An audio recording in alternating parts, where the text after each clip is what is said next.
Greetings, friends and brethren. This is Dr. Bob Thiel for the Continuing Church of God. I want to talk about the church in the wilderness and also provide a fairly comprehensive apostolic succession list, which I think would be the longest one that's been presented on YouTube by any Church of God leader.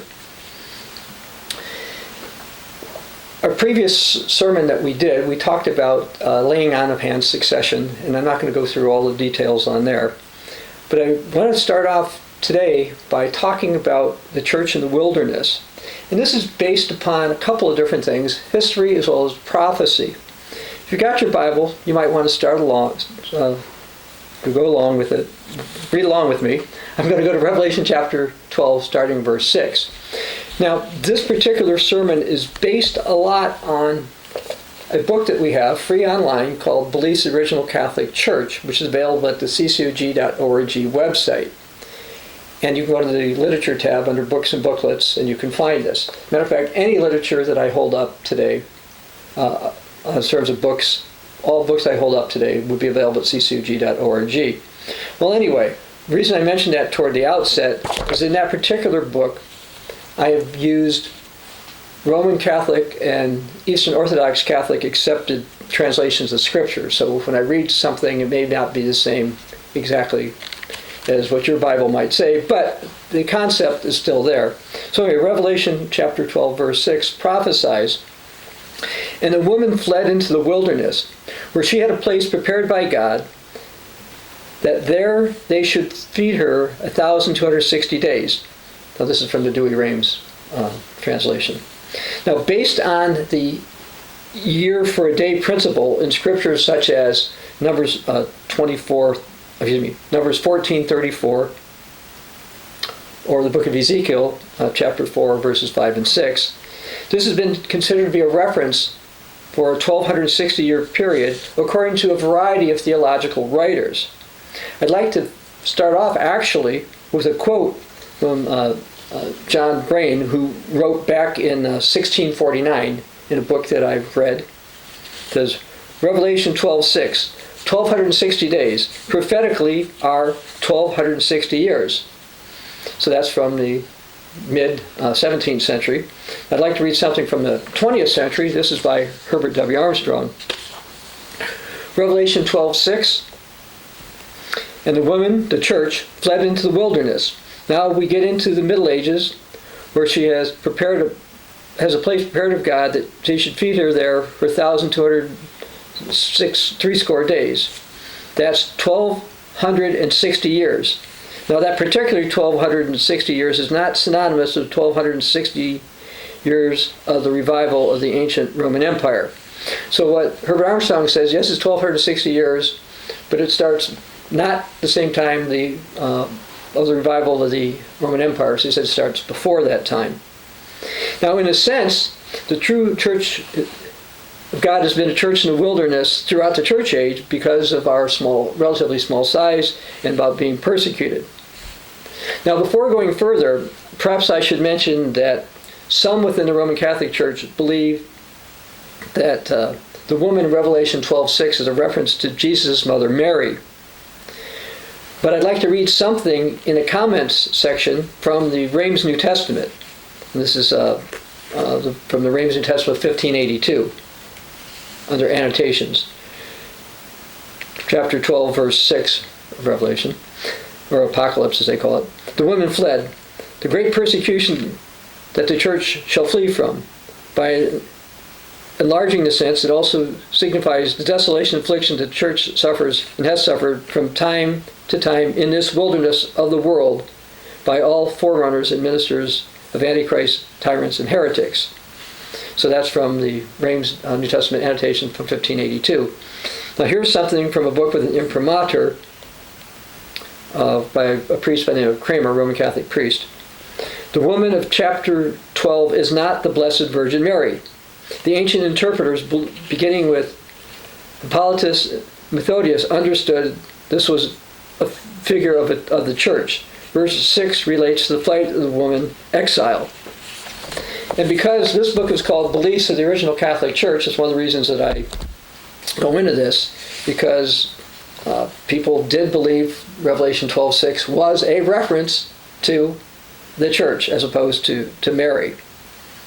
Now, some modern Roman Catholics teach otherwise, and of course that would be a change from the earlier teaching.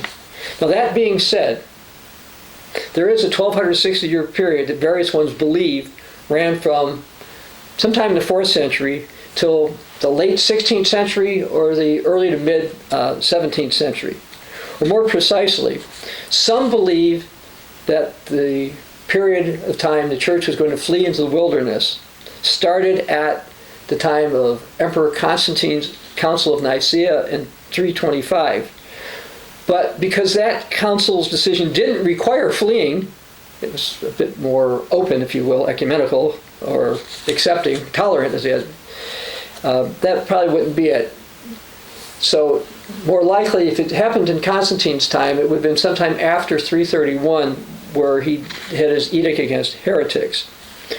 But it's maybe more probable that the start was perhaps a few decades later.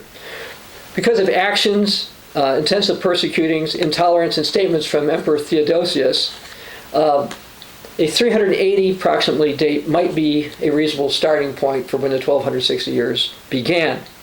So it's possible that the wilderness period was from around 380 to 1640, or if it was earlier in Constantine's time, from around 331 to 1591.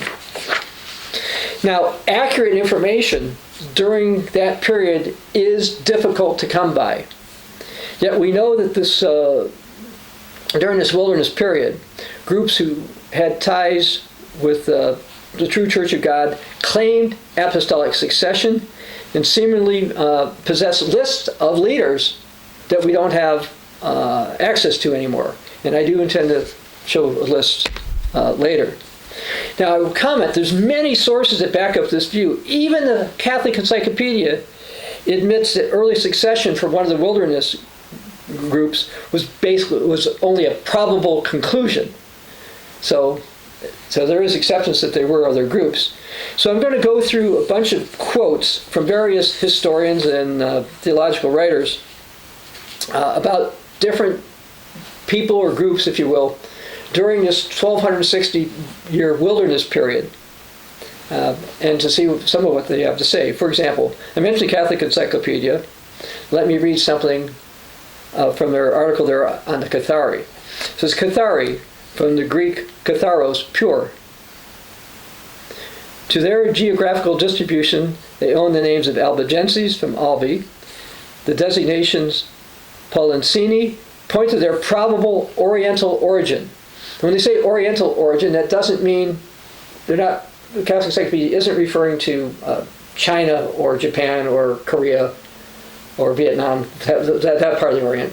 They're talking more the Asia Minor area, basically modern Turkey, and in that general area, and perhaps over into the Near East, like into perhaps Armenia. Anyway, it says, their designation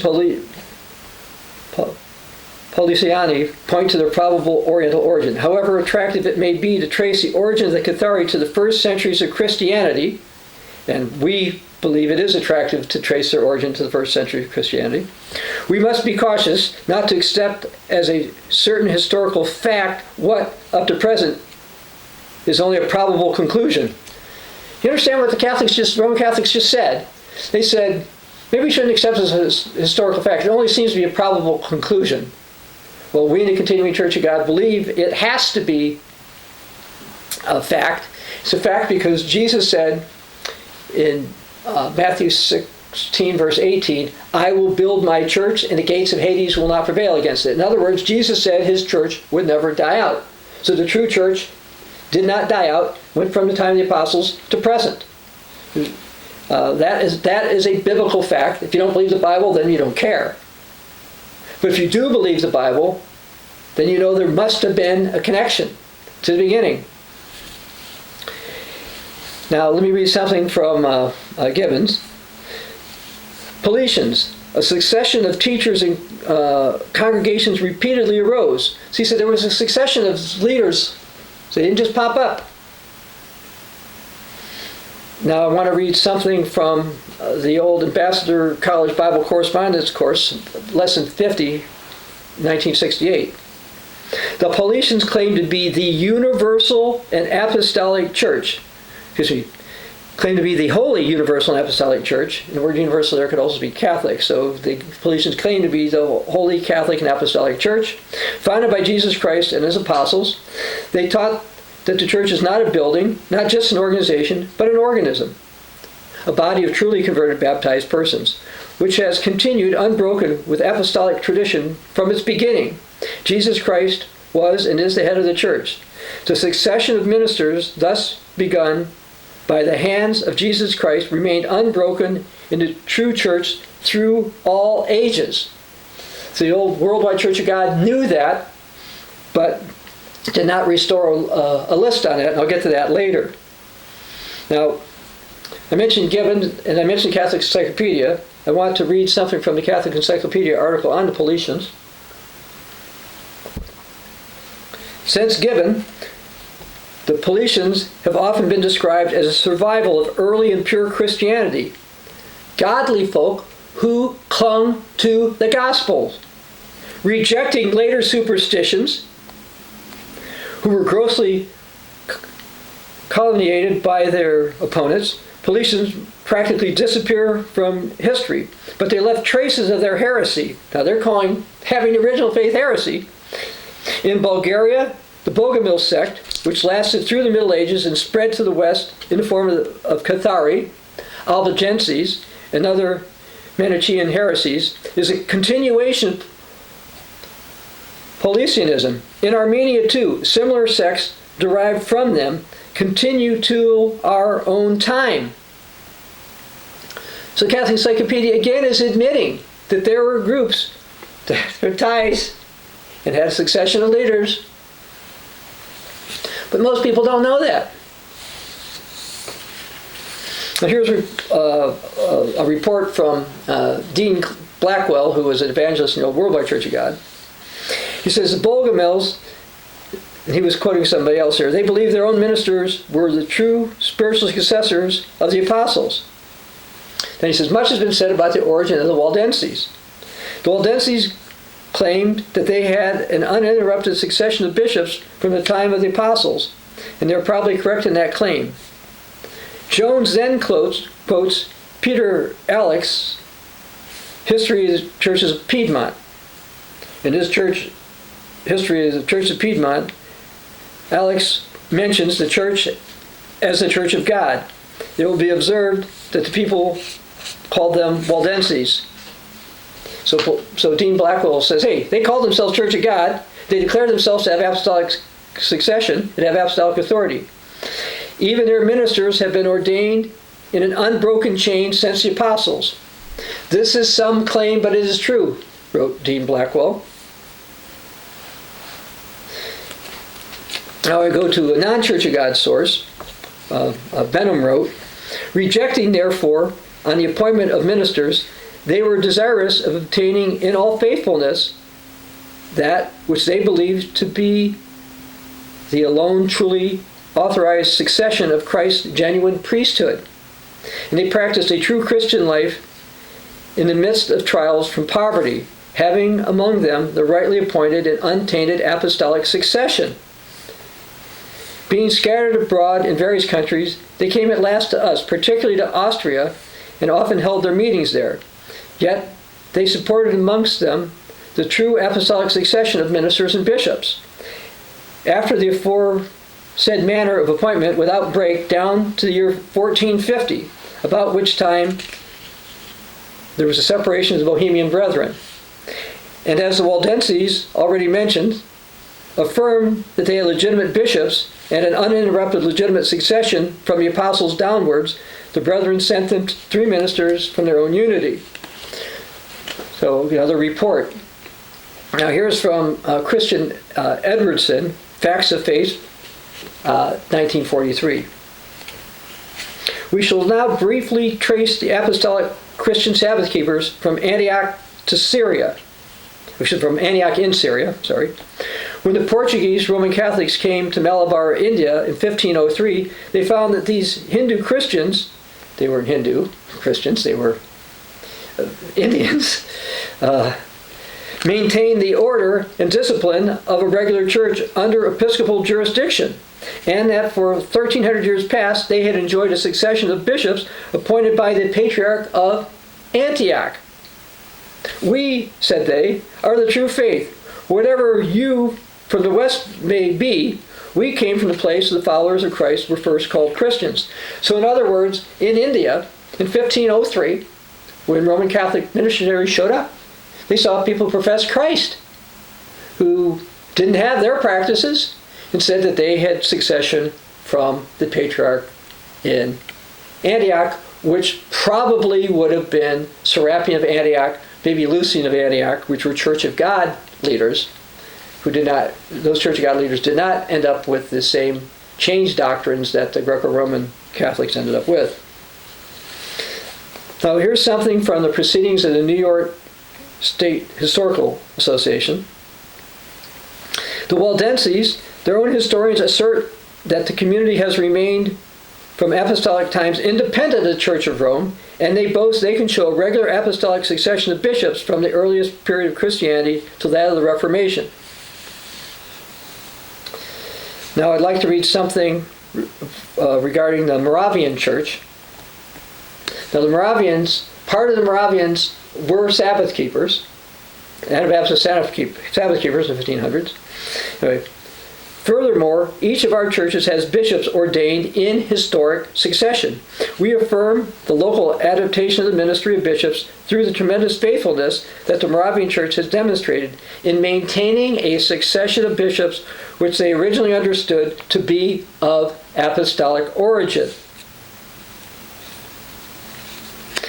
Now, this is another thing related to, this is from a book called On the Episcopacy of the Herrnhuters, commonly known as Moravians. Waldensians, branch of the Hussites, in 1451 did apply for and did receive orders from the Greek Church. And what that means is that they claimed, the Waldensians, who claimed, look, we have apostolic succession. Now some quit being faithful to the original Church of God doctrine, but they were accepted by the Greek Orthodox, their ministry. Their ministers are accepted by them because they believed they had apostolic succession. There's another book.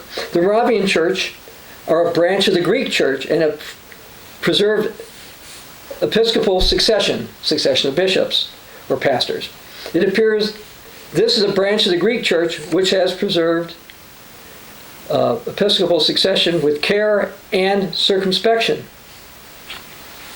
Now I want to read something that's in something called the Acta Fratum Unitatis in Anglia. This is from the London Parliament, basically, in 1749. It's related to it. It goes back prior to that, though. In that 1749 book, it quotes a little bit earlier. It says that in the year 1716 to 1717, Potter, Archbishop, declared that no Englishman who had any notion of ecclesiastical history could doubt of their succession of the Moravian Church. The Archbishop of Canterbury declared that the Moravian brethren were an apostolical and episcopal church.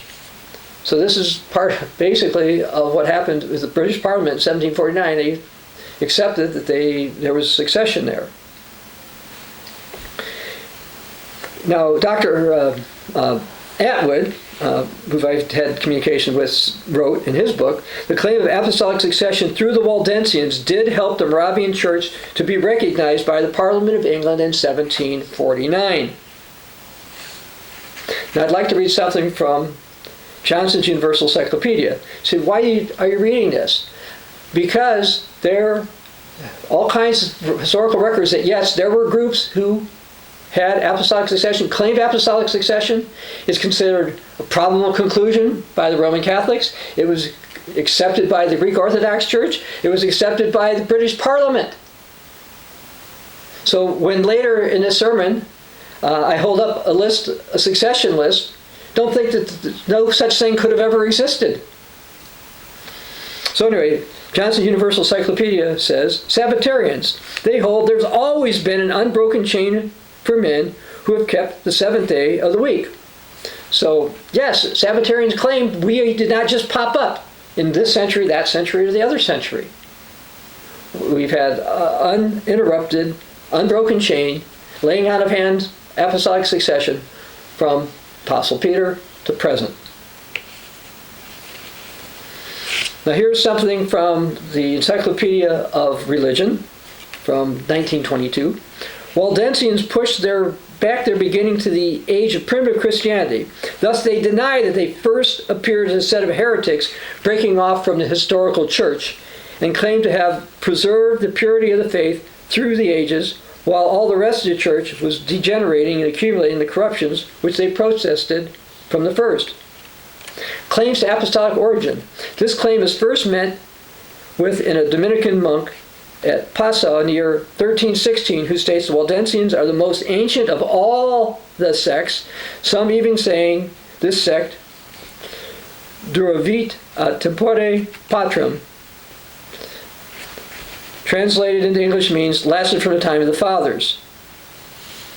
Okay, and some think it was founded by St. Paul when he went to Spain. But the reality is, the Waldensians claimed to be part of the Greek Church. The Moravians, who said they came up for the Waldensians, also said they were part of the Greek Church. Why do we talk about the Greek Church? The Bible, the New Testament, was written in Greek. The Greek Church, to be separated from the, let's say, the Latin Church, the Greek Church, had Peter. Peter was in Antioch. He was in Asia Minor. The Apostle John was believed to have died in Ephesus in Asia Minor. Appointed people like Polycarp, who was Greek. So when I say the Greek Church, we're talking about churches in Asia Minor and Antioch in Syria. And I find it interesting, though, that various Roman Catholics, Eastern Orthodox, Anglicans, and Episcopalians, by the way, and including the Parliament in the British Isles, accepted some type of succession list, or accepted there were successions between the 14th and the 18th centuries. So it's not just a Church of God assertion. One of the reasons I'm bringing this up, and one of the reasons I did this project, is a Roman Catholic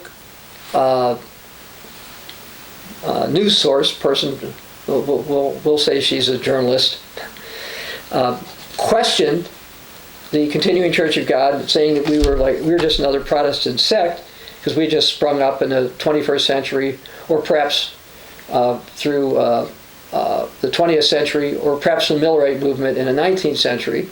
And the reality is we did not spring up from the Millerite movement, and we have continuity from the original apostles. And extremely importantly, and more importantly, we actually hold to what this book teaches. We still hold to the original faith, the original Christian faith, original Catholic faith, if you will, as well. Now, there are various writers who talked about some of the leaders in the time of the Church of the Wilderness. I'd like to start off by reading some stuff written by the late Dr. Herman Hay. I knew Dr. Hay a little bit. I mean, I met him multiple times. I talked with him. I asked him various questions. And my wife even wrote him, too. This is when you used regular mail, snail mail, not email. That wasn't going on back then. So anyway, let me read something that Dr. Hay wrote. It was about 650 that God, as if by miracle, raised up among the scattered remnants of the church in Cappadocia and Armenia a man who revitalized his people and spread the gospel. This well-educated man, by the name of Constantine of Manali, was given a gift of portions of the Bible. He was utterly amazed by the truth he found revealed in it after study. Soon he began preaching with the help of trained evangelists, found such a fruitful harvest that there were tens of thousands converted to the truth. After 27 years of ministry, he was stoned to death in 684 AD. But an officer Simeon, sent to destroy him, was so stirred by his death that he became converted and carried forth the gospel until he was burned to the stake 6 years later. Within another 100 years, God raised up a third great minister, Sergius, to guide his people who were allowing many false teachings to grow in their midst. The names given to these people of God by their enemies were Athengenani, meaning those who understood prophecy, and Paulicians, the followers of the Apostle Paul. The reports circulated about the doctrines of these people were slanderous and false. Often false brethren who lived among God's people were confused with the true church. It wasn't until almost the beginning of the 20th century that a book called The Key of Truth, containing many of their teachings and the teaching of other groups, was translated in English by Fred Koenigsberg. This partially preserved record of God's people proves they preached the gospel of the kingdom, that they believed the church was founded not only upon Jesus Christ, but also upon the apostles and prophets, Ephesians 2:20, that they baptized by immersion, that they laid hands for the reception of the Spirit. They not only continued to keep Passover on the 14th of Nisan, but they also observed the Sabbath and the Feast of Festival of Unleavened Bread. Anyway, Dr. Hay continues. It was the close of the 12th century. In Lyons, France, lived an astonishingly successful and wealthy merchant, Peter Waldo. Combe said that, quote, he brought to the study of scriptures the practical common sense which had guided him in his business transactions. The word of Christ was clear enough for Waldo. It was simply a question of furnishing a literal translation. That's from Combe's church history. The humble remnant, again from Dr. Hay, of the Church of God listened to him. Soon many disciples were coming to repentance. His disciples became almost as many co-workers for him. The world called them Waldensians. God's church was once again spreading the gospel. A church of ministers was established to provide the trained help to carry out the gospel. But in 1315 AD, long before the crusade against the Waldensians occurred, the truth of God was carried to England by a German Waldensian preacher, Walter Lollard. It took deep root for a while until the Protestant Reformation. Now I'd like to go to something written by the also late Worldwide Church of God evangelist. This time it'll be Dean Blackwell, who I may have met. I know I've heard him speak when he was alive. Anyway, he wrote, now this particular stage of the church is the first you find supervised by three separate leaders. There aren't two separate divisions of the Thyatira church, but the three are the ministers or apostles of the first stage of that church. The first of these men is Peter de Bru. The second is Arnold of Brescia. The third minister or apostle of this group is Henry of Lausanne. You will find they were actually known by different names than these. Peter de Bru, 12th century, was the leader and the first one to take the truth from the Bogomils, and then afterwards he was stoned to death. Arnold of Brescia began to carry on the truth. Afterwards he was put to death. Henry of Lausanne began to carry on the same truth. And Dean Blackwell, he's got a section called Prophet Inspired by God. It says, from the Catholic Encyclopedia article, Arnold of Brescia, Catholic Encyclopedia says, the church people, they looked upon him as a prophet inspired by God. One reason I wanted to mention this is repeatedly, when you look at writings from Dean Blackwell and some other Church of God leaders, they say that their church had prophets throughout history. And the Catholic Encyclopedia said that this guy was considered a prophet inspired by God, this Arnold of Brescia, and he was considered a Church of God leader. Anyway, Dean Blackwell says, why would the people do that if Arnold were a politician trying to establish democratic government in pagan Rome? Okay. Now, talks about, he says, these people in the country that followed him looked at him as a prophet inspired by God. Henry of Lausanne, a monk of Cluny, when he came in contact with Peter de Bru, he quit carrying a cross. They said he was endowed with the spirit of prophecy. And people around that time during the wilderness considered that the cross was the mark of the beast, or a mark of the beast, by the way. Anyway, Dean Blackwell continues. We're going to conclude with this statement from him. The Church of the Waldenses has inscribed the name of Arnold as her spiritual genealogy. So anyway, despite the fact that the church went into hiding in the wilderness, we do have some names that pop up. Well, there are a lot of erroneous and contradictory reports about history, including those from various non-Greco-Roman leaders. Consistent with Jesus' words in Matthew 16:18, we know the true church would never die out.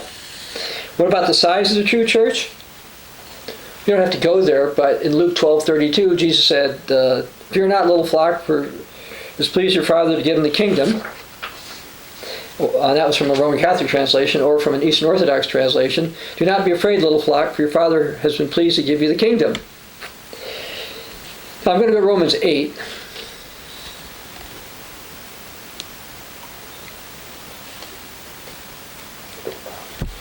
Romans 8, starting verse 28. This is from the Douay-Rheims Catholic translation. "And we know that to them who love God, all things work together unto good, to such as, according to his purpose, are called to be saints, for whom he foreknew, he also predestined." Now I want to jump down to chapter 11, verse 5. Romans 11, verse 5. "Even so then, at this present time also, there is a remnant saved according to the election of grace." An Eastern Orthodox Bible also for Romans 11:5 says, "Likewise, at this present time, there is also a remnant according to the election of grace." The reality is there's always been a small remnant of saints or true believers throughout the church age. And by the way, the Rheims New Testament, Roman Catholic translation, has the English word saint 61 times in its scriptures. And the vast majority of those times, it's pointing to true Christians. And even the Catechism of the Catholic Church says that saints are not necessarily just those who've been officially canonized by them. Okay. Now Jesus said in Matthew 24:31, he would return with his elect. The Apostle Paul taught that Jesus would return with all his saints in 1 Thessalonians 3:13, which would include those who died and those who are alive when he returns. Now, is that going to be billions?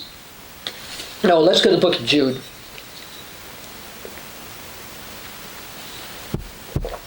Well, God does have a plan for all, and all will be given an opportunity for salvation. Here's the book I want to hold up. And that's documented in this free online book, Universal Offer of Salvation, again available at ccog.org. During this age, God is not calling everyone, and so this is one of the reasons why it's difficult to trace the church, because it was so small.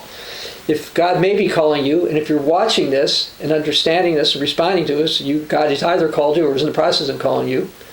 I would suggest you study our free online book, Is God Calling You? Also available at ccog.org. Anyway, Jude, verse 14, from the Douay-Rheims. "Now of these Enoch, also the seventh from Adam, prophesied, saying, Behold, the Lord cometh with his thousands of saints." Or as the New Jerusalem puts it, the Lord will come with his holy ones in their tens of thousands. Or as the Eastern Orthodox Bible puts it, "Behold, the Lord comes with 10,000s of his saints."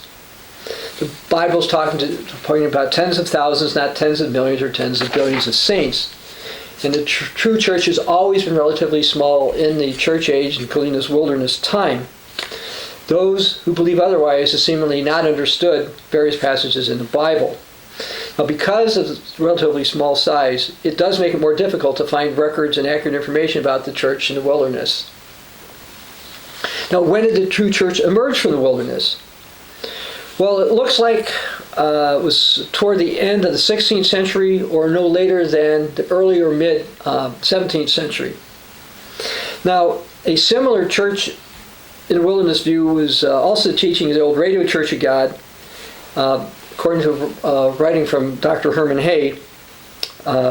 He pointed to, which points to maybe it began in 1585, 1591, ended wilderness period ended either 1585, 1591, or 1650.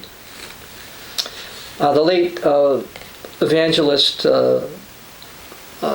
Moravian Church God evangelist Leroy Neff pointed to the time of wilderness ending in 1605 in his thesis. Now, interestingly, in the 17th century, a Sabbatarian, Peter Chamberlain, he reportedly was influenced by a non-Sabbath-keeping millenarian person who believed in millennium by the name of John Brain. And he felt that the 1260 years in the wilderness of Revelation 12:6 would end no later than the year 1666. But, and I went back and I reread his actual writing, he indicated it could end as soon as 1640, which therefore means it began around 380 that he hinted. And Brain also wrote that it was not possible that wilderness time started before Constantine. So it happened sometime after Constantine came on the scene and started no later than before Theodosius left it.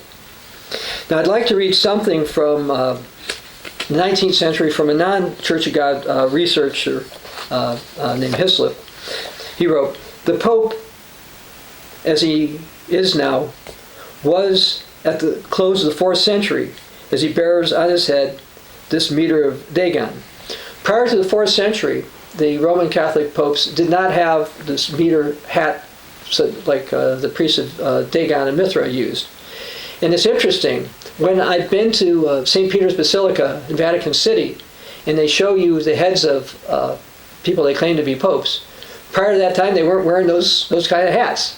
Now you might see other pictures, but the reality is not until the 4th century did they start to wear those kind of things. That was another change they did. Anyway, continuing here, Hislop wrote, "It's from this period that the well-known 1260 days began to be counted. For not before did the Pope appear as the head of the universal church." Now, the papacy, as Hislop described it, seems to have arisen between 380 and 384. So, again, he's pointing again to the wilderness period starting around that time and ending around 1640. The 17th, 19th, and 20th century references, I've been mentioned to point out it's a historical fact that the 1260 years in the wilderness ending near or in the 17th century is an old one. It's not a modern invention that, let's say, I came up with to justify gaps that we have in our succession list. And we do have some gaps, and I'll get to that in a moment. You know, if the Bible tells the time the church is going to flee in the wilderness for 1260 years, yet we do have evidence of continuity of the true Church of God consistent with Jesus' words in Matthew 16. But we don't have the name of all the people, all the men. But we do have various names on outsiders who were part of the Church of God, even though the term Church of God was used by the faithful. A lot of times we were called other things. But it wasn't until the 1800s that more of the, quote, legally formal organizations formed, reformed, and all that kind of stuff. And that being said, the Roman Catholics and the Eastern Orthodox consider that nearly all the leaders that we have on our early succession lists through like the 4th century are considered to be saints, at least in the early 4th century, as do many Protestants. So they accept that those leaders existed and that they were leaders, okay? But they held Church of God teachings, not teachings held currently, many teachings currently held by the Church of Rome or the Eastern Orthodox or the Protestants for that matter. Now, as far as names go, different names for the faithful are found in the New Testament, with the Church of God being the most common name, sometimes with other terms added to it. We also see the term Church of the Firstborn used in Hebrews 12:23. The term Christian is used a few times. The term Jews is actually used for Christians also, as well as the term Nazarenes.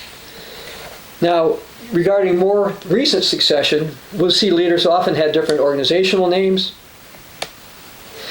And again, I want to comment that those who say the Church of God came to existence because of the so-called Millerite movement of the 1840s are in error. Sure, there was a Millerite movement, but we were not part of it.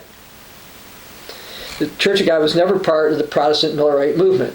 Now, the Seventh-day Adventists, who were not Church of God, they claim that, but we don't. We didn't come out of the Church of the Seventh-day Adventist Church. We were separate all the time. It's true some of our people fellowshipped with the church that finally called themselves Seventh-day Adventists, but when they found out more and more what they taught, they said no, they couldn't be fellowship with them. I'd like to also read something published by the United States government on religious bodies in 1936. It says the Church of God Seventh-day was organized as a separate church organization in this country soon after the landing here from London, England in 1620. The Sabbatarian Christian Church of America was connected with the oldest in London, the Millyard Church. In the fall of 1933, a general meeting was called of many ministers and leaders of the church to consider a reorganization. Now, there were American leaders in the 1700s, like Nathan Rogers, and from 1797 to 1820, there was James Dunn.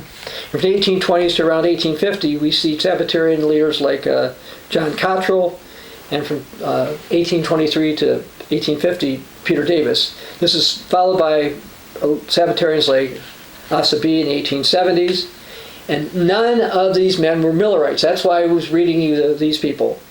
Our leaders were not Millerites. Okay, so we can name leaders, they were Millerites. There was also A.C. Long. He was a pre-Civil War Sabbatarian of the Church of God in Missouri, later briefly called the Church of God Adventist. Then he was called the General Conference of the Church of God. And he seemed to hold a succession mantle from 1871 to 1900. He was followed by his brother W.C. Long from around 1900 to 1905, and he was succeeded by S.W. Menser from 1905 to 1921. Now there was Andrew Duggar, A.N. Duggar, of the same Sardis-era church,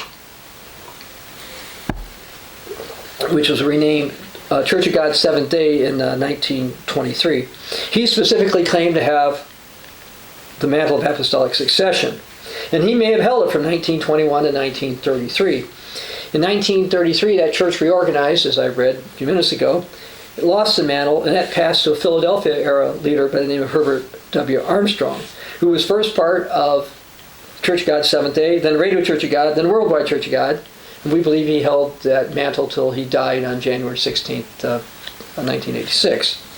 Now, Philadelphia succession was seemingly pushed to Duggar Partian, who was part of the Radio Church of God, then the Worldwide Church of God, then the Global Church of God, then the Living Church of God, and he died in 1910, and then to myself. Now, I was once part of the Worldwide Church of God, then the Global Church of God, then the Living Church of God, and then from 2012 to present, the Continuing Church of God. I was anointed to receive a double portion of God's Spirit, and was twice told by the anointing Living Church of God minister that this was reminiscent of the passing of the mantle in 2011 and 2012. And he later said it to be a couple of years ago, about 2 years ago I think it was, that that prayer was answered. While Scripture shows there will be no continuing city for the Christian church, and that's in Hebrews 13 verse 14, it doesn't state that the organizational name or structure will not change. And that's what's confused a lot of people, because their names change or the names people call us changed. This has confused people. And in fact, the church changed locations. A lot of people have wrongly concluded that we in the Continuing Church of God don't have continuity, but we do. And Jesus said that the Christians would flee from one city to the other before he returned. And only a church that had to move in different times could possibly be the correct church. Now, while recognizing that certain historical records are sparse, and many Church of God documents, including lists, were destroyed, we put together a tentative list as the details of several leaders, as well as the dates, are not firmly established. Now, I'm going to put up the list in a moment or so. While the first and last couple of centuries are reasonably firm, there's speculation related to several of the names we have during the Church and Wilderness period, which is one of the reasons why I want to talk about the Church and Wilderness first. To a major degree, the records for that period are mainly reports from those who opposed many Church of God doctrines, whereas in the first couple of centuries, we have writings from Polycarp and Melito and others that we know, We also, from the 1600s to present, have some writings or some information about others as well. It's this in-between time that is much less firm. We also hold that some of the so-called records about individuals and groups from our enemies were not accurate. And various other historians agree. I'd like to read something from Trench's Lectures on Medieval Church History. And this was delivered in Queen's College, London in 1877. Enemies have sought to confound, so there might be imputed to the Waldensians any evil which had been brought home to the Albigenses, and these last having been convicted of enormous errors in doctrines and practice, that the condemnation might embrace the Waldenses as well. Now, I've been reading my notes, which are basically from a chapter in this particular book. And what he's saying is, I think the Greco-Roman churches were say any bad thing they could impute, or they could impute, they would. And it wasn't always reliable. And again, the quotes are in here. Now, Dr. Herman Hay, who I mentioned before, wrote, "It's only from the enemies of God's church that we have scanty, malicious records of God's people, who were now defined as heretics and enemies of the church. These records attribute beliefs to God's people which they never held."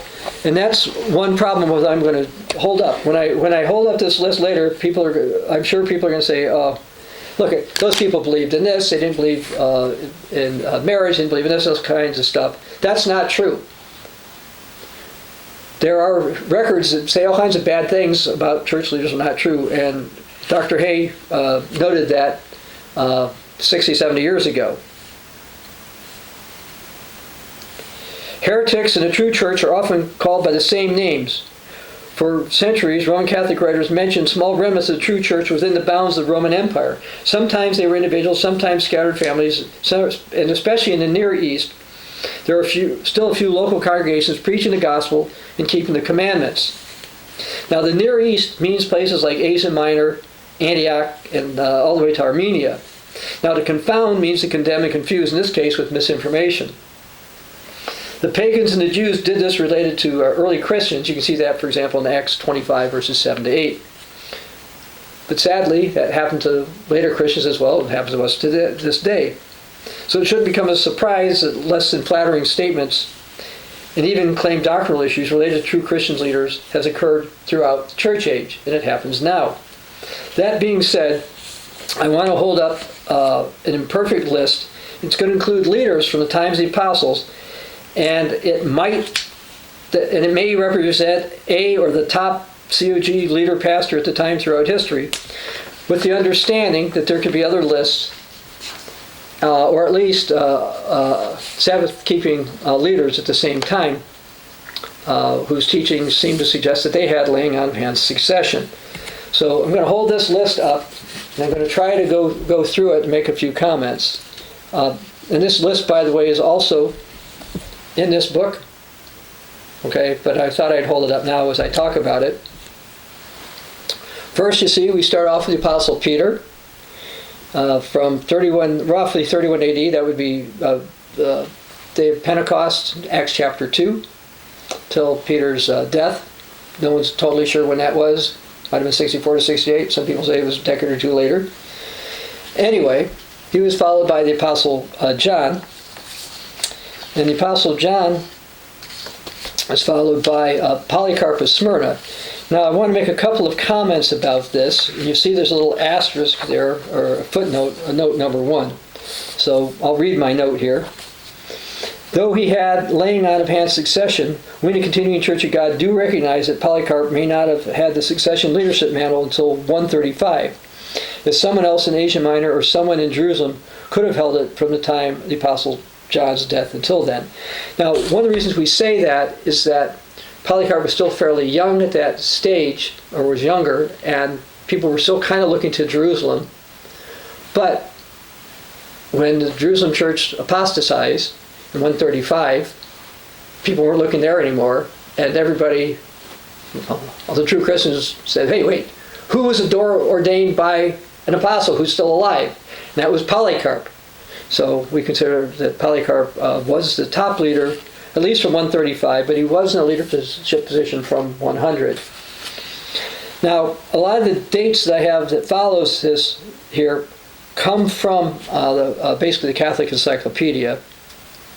But we have Thracius of Smyrna, Sagras of Laodicea, Papirius of Smyrna, Melito of Sardis, Polycrates of Ephesus. Let me just stop there. We know all these people kept Passover on the 14th of the first month of the biblical calendar, which is something that the Greco-Romans do not. Now, they call all these people saints, but they don't keep their practice. As a matter of fact, one of the reasons that Theodosius put out the death penalty was if you kept Passover the 14th, Theodosius was the emperor from around 379 to around 394. It was a death penalty. Okay? So his church was against it. But people that the Greco-Romans, Protestants, and the Church of God call saints all kept Passover on the 14th. And all these people here. Camarius of Smyrna, Nepos of Arsinoe. Now he's an interesting one. He was a millennium. He taught the millennium. So did Melito, and so did the other people in Asia Minor. They believed in it. Now the next part, we've got Dorotheus or unnamed Antiochians. And the reason we have unnamed Antiochians is there's evidence that there were those in Antioch who didn't go along with the Greco-Roman churches. Basically, after Serapion of Antioch was killed, roughly 211, the one that's on the Greek Orthodox succession list for that area was not faithful Christian. But there were faithful Christians still in there. And there was basically a separation in Antioch between those that supported the changes of Rome, if you will, and Alexandria, and those that did not. And those that did not were the Church of God leaders. We know that there were people in Antioch that were continuing to keep the Sabbath on the seventh day, on the biblical holy days, and they were more biblical literalists. Now, Eusebius knew Hebrew, and he may have known who initially founded the school that Lucian of Antioch founded. You see, Lucian is next on our list here.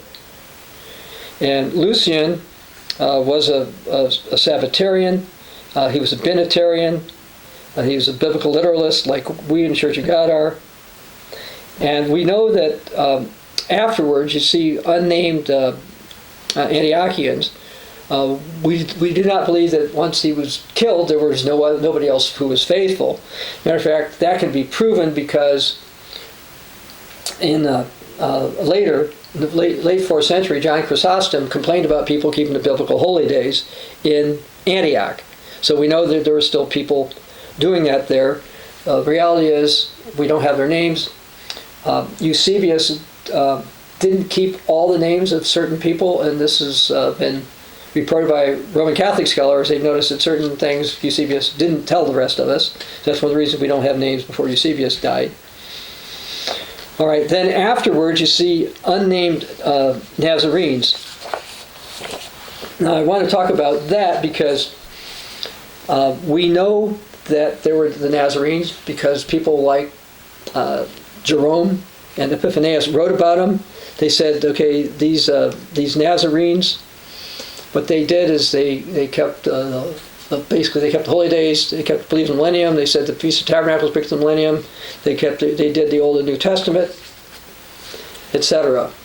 And again, one of the reasons we don't have the names is we are convinced, and there's evidence to this, that Theodosius' edicts drove people into the wilderness. Theodosius is the one that said you couldn't call yourself a Catholic if you didn't accept his version of the Trinity, and the true Christians didn't do that.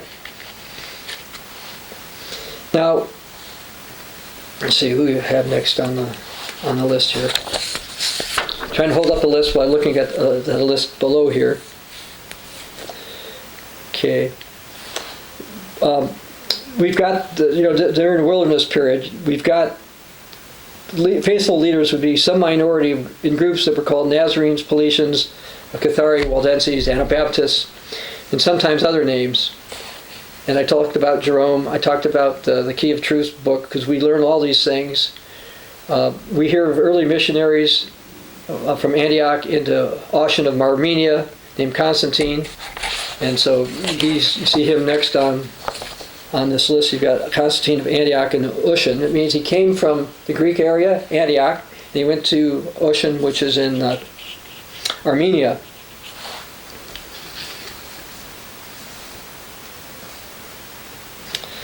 And then we find we've got some unnamed Paulicians. Now there was a leader from the New Testament who came in from Syria, and he also was going in toward Armenia. We don't have his name. We just have a name that this guy came and he taught, and people responded. So we know that there were people because there's all kinds of reports about him. And let's see here. Then we've got Constantine of Manali. Now, anytime you see a 4 over here, most of these names and dates came from Church of God literature, with the most detailed being lesson 50 of the 1968 Ambassador College Correspondence course. And this is important to know. Why? Because if you were in the Radio Church of God or the Worldwide Church of God, say, wait a second, they never talked about succession? Yes, they did. They had leaders in different spots, but they never put it all together. To digress for half a moment here, I spoke with the late Evangelist Duggar Party about this a couple of times. He told me that certain attempts were made, but it was never successful. He told me to be careful about that, and I'll go into that again in a few moments. But it was an intent of the old Worldwide Church of God to restore a list of leaders, and they never quite did. I restored a short list of beginning leaders over a decade ago for my prior church organization, which they used to help train some of their ministers, etc. But I haven't seen any other Church of God group do this. Now, I will also add here, I contacted leaders of 3 or 4 Church of God Seventh-day groups, and then other Church of God groups, at least 3 other Church of God groups. They're scholars and leaders, and most didn't have any information. They didn't have much to add. They didn't know a lot. Also, you would think perhaps that the Seventh-day Adventists would be interested in putting together a Sabbatarian list. I contacted some scholars I knew over there. They ran this by 20 scholars, and one sent some paper that didn't have anything useful, and others promised to assist and then didn't do it. So I did try to involve the Seventh-day Adventists in this, and they didn't help. Of course, the fact that they trace themselves from the Millerite movement is different, but some of the early Adventists, like Andrews, whose Andrews University was named after, he believed that his church had succession, but right now they don't teach it that way. They teach they came out of the Millerite movement. And so I guess it's not politically correct or acceptable for them to do this. So anyway, after Constantine of Manali, we have Simeon Sergius, who I talked about him before. And then there's Paul the Armenian. You can see the date 702 to 717. Then Genesius. Then from 746 to 782, Joseph Ephroditus. Then I've got unnamed Paulicians, because we don't know who's between them and this Sergius Tychicus from 801 to 835. Unnamed Paulicians. Now, before I go further, now we're in the 9th century here, and the Moravians claim that they came some Moravians said they came from the 9th century. Others said that the Moravians and the Waldensians came from the 4th century Greek Church or the 3rd century Greek Church. And I did a lot of research on this, and there is research that points to the 3rd century, which is where I'm more comfortable thinking that they split off from. During time Serapion of Antioch or Lucian of Antioch probably came from there, or at least those who had true apostolic succession.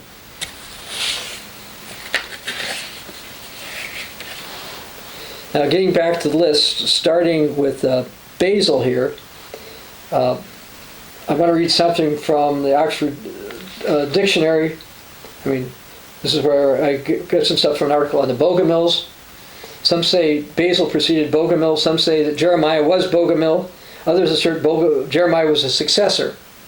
So it's contradictory information when you look at the historical records.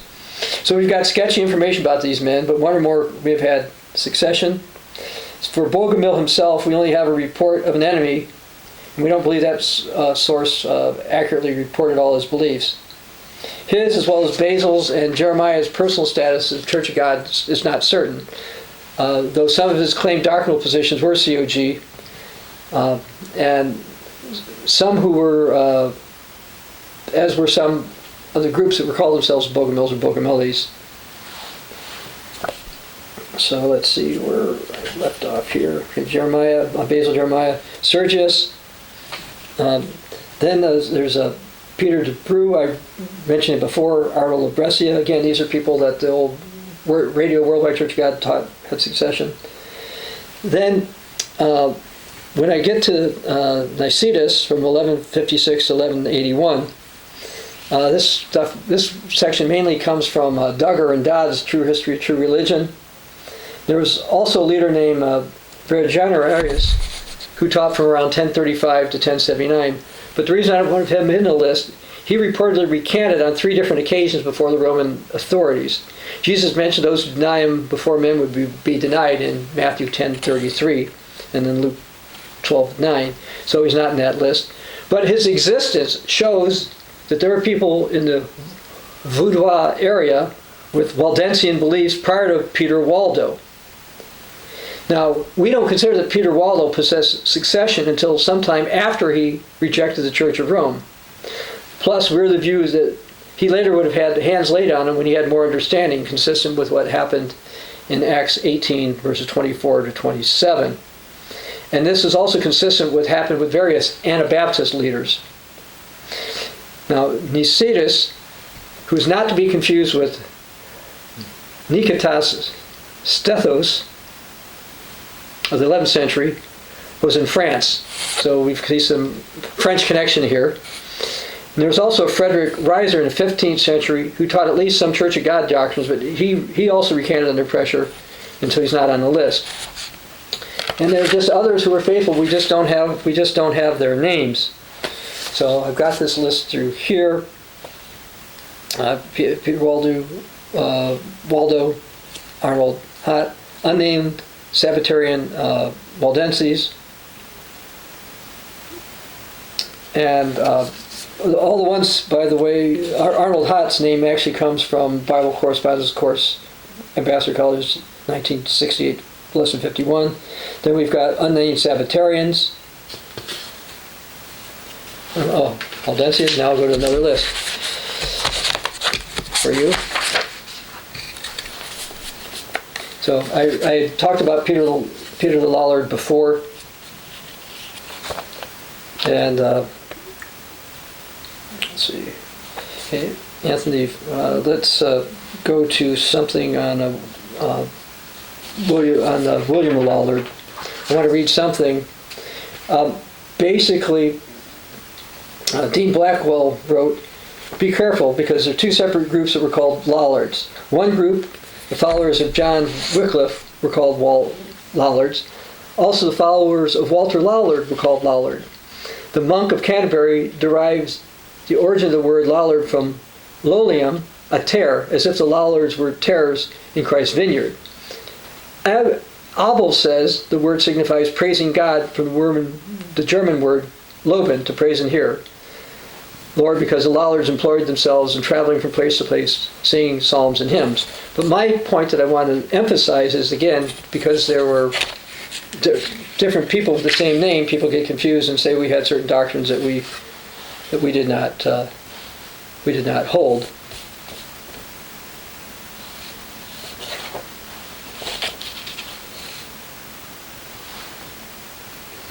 As far as Anthony Farrar goes, I get this from Tamar Davis's True History of the Sabbatarian Churches, and from him we have Stephen Carlino, perhaps, or unknown people. According to Duggar, Stefano Carlino was tortured till his guts gushed out. I mentioned about a Moravian Sabbatarian Anabaptist traveling minister. We had another traveling minister. So a couple of times we have reports of a traveling Sabbatarian minister. And there was also somebody by the name of Oswald Glate, who had contact with the Moravian Sabbatarians. And Andreas Fischer supported the idea of a traveling ministry, and perhaps himself considered himself to be an itinerant apostle. But it seems likely that there were people before him. So that's to Fischer. And now Oswald Glatt and Andreas Fischer worked together, but it seems like Oswald Glatt seemingly apostatized and Fischer didn't. So that's why we don't have Oswald Glate or Glatt on this particular list. Now this I did get from Seventh-day Adventist research, but not because I contacted them, but from something I did myself. And the next person is Michael Rover of Arras. He was killed in 1563, but he used the Old New Testament writings plus those of the early, quote, church fathers to confront the Jesuits and others who didn't hold to the original doctrine. And I found that in a Dutch document that I had to translate. I don't do Dutch. I basically what I did, I Google translated it so I could read it, but that's what it's that's what it said. Okay. Okay, from there,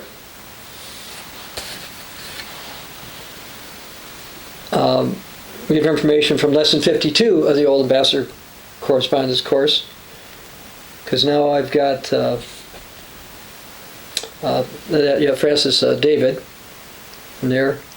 The doctrinal information we have on it is sparse, but should point out I should point out for a moment that sometimes Church of God leaders were called Unitarians when they were Binitarians, and oftentimes we were grouped together with the Unitarians.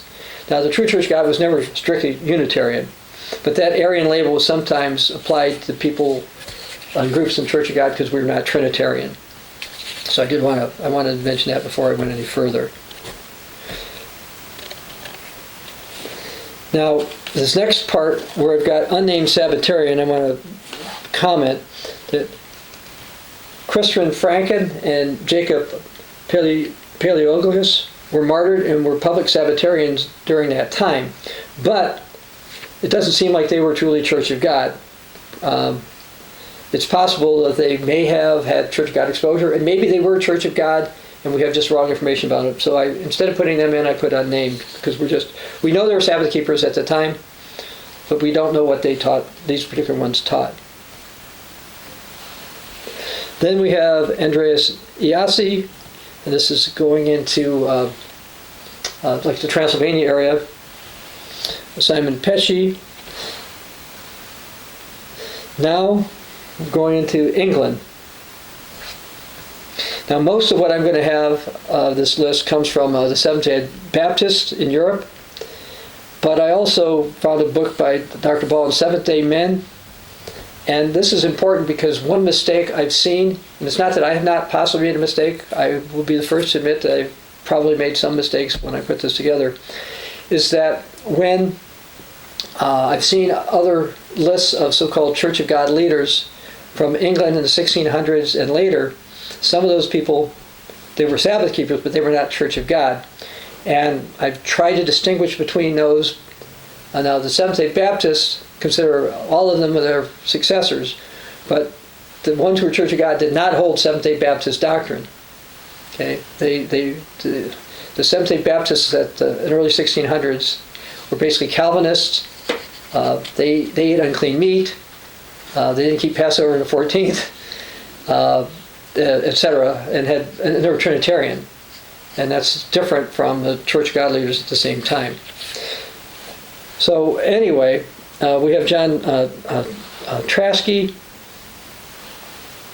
followed by John Pecky, Peter Chamberlain, who I mentioned before, and he had contacted people in the New World, or the Americas.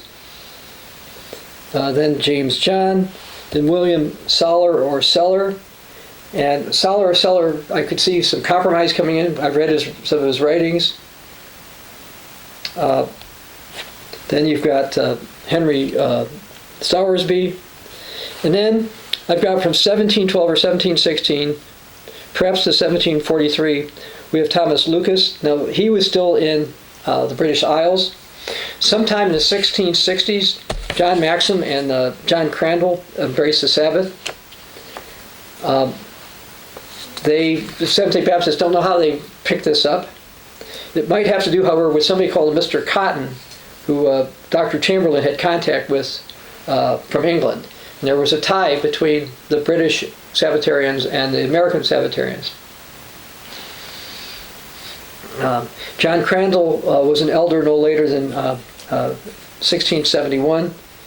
We've got limited information on Nathan Rogers, but he did become a pastor, and he seems like he was more Church of God than Seventh-day Baptist based on some writings that I looked into. Now, at the same basic time, you've got Thomas Lucas, the British Isles, and seemed to hold the leadership succession there. There's actually a Baptist document that only exists in the Baptists hold a document that only exists in the Bristol Baptist Library, which could give me more information, but I haven't seen that one. And so I show this as the overlapping list from Britain and the New World. So over in the Americas, you've got John Maxim from 1712, followed by John Maxim Jr. in 1716, then Joseph Crandall, then Joseph Maxim, then John Maxim, then Nathan Rogers, then James Dunn, then either John Cottrell or Peter Davis. I'm not sure which. Cottrell started to get older, and when he got old, his son drew him out of the Church of God. Then from around 1839 or 1850 to around 1871, there's a Sabbatarian leader called Asa B., who may have been Church of God, followed by people I mentioned before, A.C. Long, William C. Long, S.W. Mentor. Then from 1921-1933, we have Andrew N. Duggar, or from 1922 to 1933, we have John Stanford. I want to talk about both of these guys for a moment. We believe in a continuing Church of God that A.N. Duggar lost his succession mantle. Why? Because he was presented with information that he said was true but wouldn't teach it. Okay? So that's why we have him losing it in 1933.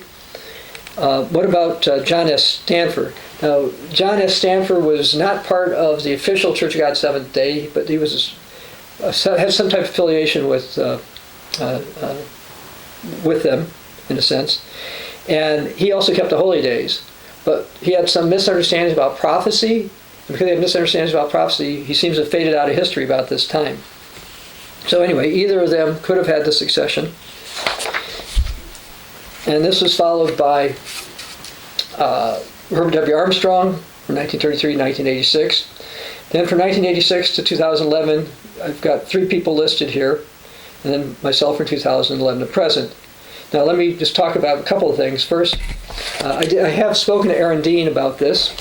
He knows he's on this list. We discussed it, and he knows why I had the list stopped for him. I have 1986 2011. Aaron Dean was offered the succession mantle, by the way, Herbert Armstrong, or more something along that line, and he didn't take it. He has been faithful, but he's accepted or been enduring, if you will, a non-Philadelphian governance, and I've discussed that with him. Then you've got Roderick C. Meredith, who did hold to a lot of Philadelphian ideas, but he, like A.N. Duggar, rejected truth. He and his chief evangelist in Charlotte, North Carolina, had agreed to a variety of doctrinal things and corrections they were going to make to fix mistakes, and later decided, nope, they're going to teach error. And so if he ever had the succession mantle, he would have lost it. The other one would have been the Bar Partian from 1986 to 2010. He was never the top leader, but he was kind of behind the scenes guy. He objected to some wrong things in that last church organization he was part of. He said I was correct on all this stuff. I should keep doing all this stuff, etc. So this is why he's on the list. Now, we do not claim this is the only possible list. There were different apostles, so there would be different lists, different historical lists. We have mixtures of issues. We also believe, by the way, that any properly laying on of hands ordained Church of God minister has apostolic succession. So we don't say that I'm the only one or our people are the only one. But what we do contend is that the Philadelphian mantle passed from Herbert Armstrong to one of the three leaders I mentioned before, to myself and the Continuing Church of God. So that's what we teach. So we do teach again that this is not the only possible succession list. But as far as I can tell, we've restored for the first time a relatively complete succession list. If you have details that will assist us on this list, you're invited to send an email to me. My email address is cogwriter@aol.com. That's cogwriter@aol.com. But don't just give me an opinion. We want references. We want facts, because we are interested in updating this, because we do believe this will help us. So you've now gotten to see a list, and a list from the time of the apostles to present, showing who our leaders. The true Christian church has continued throughout the ages with succession. And we believe in the succession of the 7 churches of Revelation. They're mentioned in Revelation 1 verse 11, as well as chapters 2 and 3. And history shows groups with different names, but who held Church of God doctrines existed from the time of Jesus until present. We in the Continuing Church of God assert that all true Christian ministers have or should have succession from the original apostles. We assert that we have succession through the laying on of hands from the original apostles to the ministry, to the members today. And yes, we have evidence of people coming over on boats from the old world to the new world along that line. We contend that the Continuing Church of God holds the original faith, that Jesus' original apostles and those that the original Catholic Church held. We contend that the Protestants do not believe in sola scriptura. We have a free book on that if you want to see. And we also contend that there was no church representing modern Protestantism in ancient history. You won't find it, and the Protestant scholars know that. We contend that the Greco-Roman churches, including the Protestant churches, have changed from the original faith, and we can document the original faith from the beginning. And it's having the true original faith is what's necessary, because if a group doesn't have that, they don't have true apostolic succession. We, the Continuing Church of God, assert that we have both. We've given you a list to look at. So there is a list.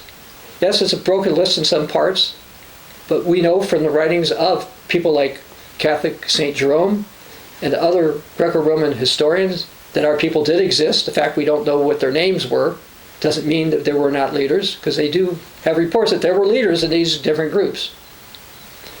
We in the Continuing Church of God do have true apostolic succession, and I hope sharing this list will be helpful for you as you realize Jesus' words were correct, that he would build his church, and death or Hades would not prevail against it, and the church has continued to this day. This is Dr. Bob Thiel for the Continuing Church of God.